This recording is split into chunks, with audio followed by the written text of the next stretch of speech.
दोस्तों प्रणाम। कैसे हो आप? खुश हो, स्वस्थ हो?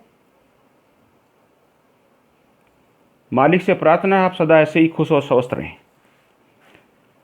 दोस्तों, आपके सामने एक बार फिर आपका दोस्त, आपका साथी, आपका हमदम इंजीनियर रोहित गरसा रूबरू हो रहा है।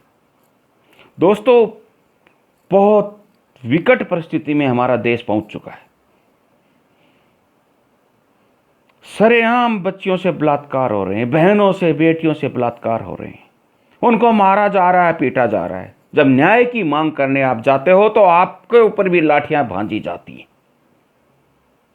यह सत्ता का अहंकार है। जब हरियाणा के अंदर किसानों ने, धरती पुत्रों ने आंदोलन किया अपनी मांगे, जायज मांगे रखने के लिए, उनके ऊपर जो बर्बरतापूर्वक लाठीचार्ज किया गया वो आपके सामने है। और कल जो हुआ, चौधरी चरण सिंह जी पूर्व प्रधानमंत्री के पोते के ऊपर जो हमला हुआ, पुलिस के गुंडों और सत्ता के गुंडों से, जो एक गरीब दलित बच्ची की परिवार से मिलने की कोशिश कर रहे थे, उनका दुख दर्द बांटने के लिए गए थे, उनके लिए न्याय की मांग कर रहे थे, लेकिन सत्ता के दलालों ने उसी जयंत चौधरी चरण सिंह जी के पोते पर लाठियां भांजी। ये चौधरी चरण सिंह जी की आत्मा पर हमला था। ये किसान, मजदूर, गरीब, दलित, आदिवासी की आत्मा पर हमला था। ये उस देश की आत्मा पर हमला था और ये सत्ता के दलालों का किया हुआ खेल था। और हम ये मांग रखते हैं कि यूपी के मुख्यमंत्री, गृह मंत्री तुरंत प्रभाव से माफी मांगे और जो इस कार्रवाई में जिनका आदेश से काम हुआ है, चाहे वहां का डीएम हो या वहां एसपी हो या पुलिस अधिकारी हो, वो तुरंत प्रभाव से सस्पेंड किए जाएं और बिना लाग लपेट के आप माफी मांगिए। आपने मनमर्जी चला रखी है, ये गुंडागर्दी है। योगी जी, आप तो संत और संत को शांति और संयम का पाठ पढ़ाना चाहिए। आप हिंसक कब से हो गए?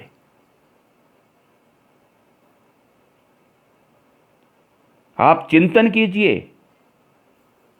ये किसान के बच्चे हैं, ये किसान हैं जिन्होंने आज आपको सत्ता पर बैठाया है। आप उन पर भी ये क्या सत्ता का अहंकार बोल रहा है आपका? या सत्ता में बैठे हुए लोगों का शौक है किसी से न्याय की उम्मीद रखना? अब लगता है बेईमानी होगा। अरे, न्याय तो मांगने गए थे उस गरीब मासूम बच्ची के लिए जिसका सामूहिक बलात्कार करके हाथ पांव तोड़कर, रीढ़ की हड्डी तोड़कर, जीभ काटकर जंगल में फेंक दिया, खेतों में फेंक दिया और रात को 2:30 बजे फिर उसका अंतिम संस्कार कर दिया। अरे, उनका अपना अंतिम संस्कार करने का उस परिवार से अधिकार ही छीन लिया। वो क्या, किस लिए आई थी इस दुनिया में वो बच्ची?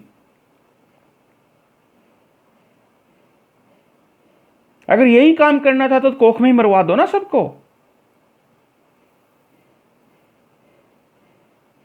चंद सत्ता में, गुरूर में, घमंड में, पैसे में चूर, मन में आए उसका दमन कर दो, मन में आए उसका बलात्कार कर दो, फिर बचाने के लिए हमारे राजनीतिक आका बैठे हैं। ये लोकतंत्र है, लोकतंत्र। ये हिटलर शाही नहीं है। यह जनता द्वारा, जनता की चुनी हुई सरकार ही बैठती है, लेकिन अपने यार दोस्तों को खुश करने के लिए सत्ता में बैठे हुए लोग मनमर्जी कर रहे हैं। किससे न्याय की उम्मीद करोगे? इसलिए लोग हथियार उठाने पर मजबूर होते हैं कि दर दर की ठोकरें खाने के बाद भी वो मायूस होकर लौटते हैं। फिर वो करते हैं, जीना तो है ही नहीं हमें अब। आपने किसानों के ऊपर हमला करवाया है, मैं प्रधानमंत्री जी से और देश के गृह मंत्री जी से, माननीय नरेंद्र मोदी जी से, माननीय अमित शाह जी से ये मांग रखता हूं कि हम बड़े शांति से रहना चाहते हैं। आप लगाम खींचिए इनकी, ये बेलगाम के घोड़े हो गए हैं। आने वाले वक्त में कहीं ये आक्रोश बड़ी क्रांति को जन्म ना दे दे। कोरोना काल है, आर्थिक मंदी है, देश के हालात वैसे भी अच्छे नहीं हैं और ये अराजकता हमें पतन की तरफ ले जा सकती है।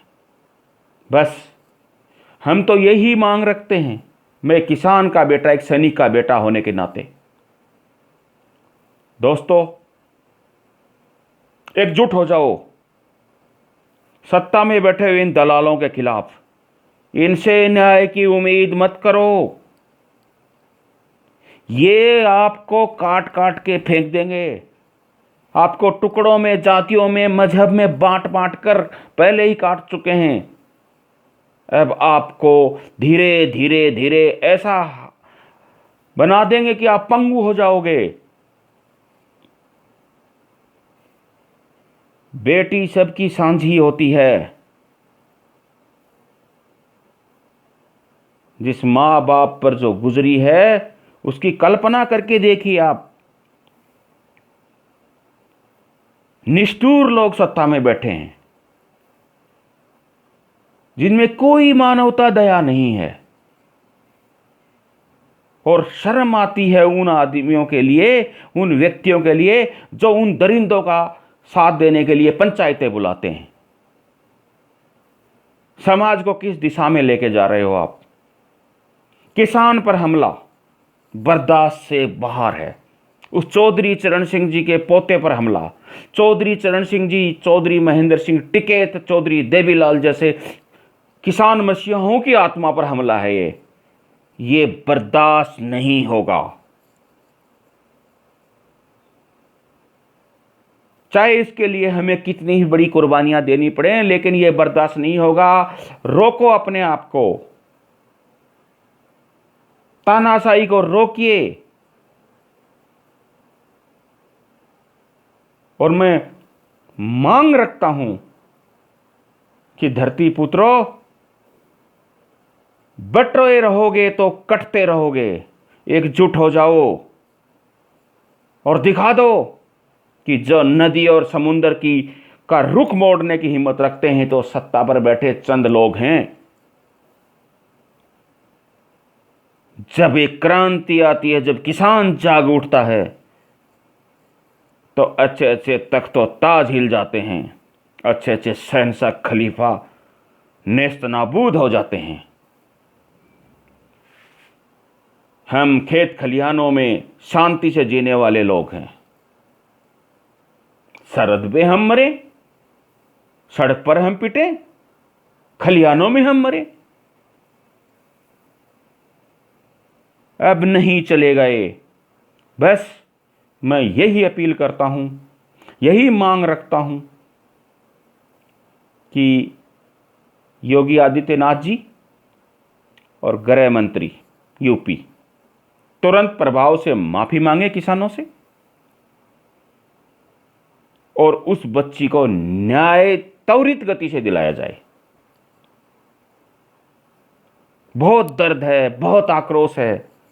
इस आक्रोश को एक बड़े आंदोलन का रूप मत देने दीजिए प्लीज। यही आपसे रिक्वेस्ट है, यही आपसे प्रार्थना है। हम शांति से जीना चाहते हैं। देश के विकास की बात कीजिए, अपने राज्य के विकास की बात कीजिए, कुछ अच्छे काम कीजिए जिससे आपसी भाईचारा, अमन चैन कायम हो और जो किसान की आत्मा को और उसके जमीर को जो ठेस पहुंची है उस घाव को भरने की कोशिश कीजिए। वरना जिंदा ही नहीं रहेंगे। आत्मा से, जमीर से, तो इस शरीर का कौन क्या करेगा? दोस्तों, किसान पुत्रों, मेरे मज़दूर भाइयों, मेरे दलित भाइयों, मेरे आदिवासी भाइयों, एकजुट हो जाओ। एकता को ही सलाम करती है ये दुनिया। बस इसी के साथ आपका दोस्त आपसे विदा लेता है। चिंतन कीजिए, क्या करना है, कैसे लड़ाई लड़नी है, वरना कल उनका नंबर था, आज किसी और का होगा और आने वाले कल में अपना होगा। बस आपसे यही बात करते हुए विदा लेता हूँ। खुश रहो, स्वस्थ रहो और आपस में अमन चैन से रहो। जय हिंद, जय जवान, जय किसान।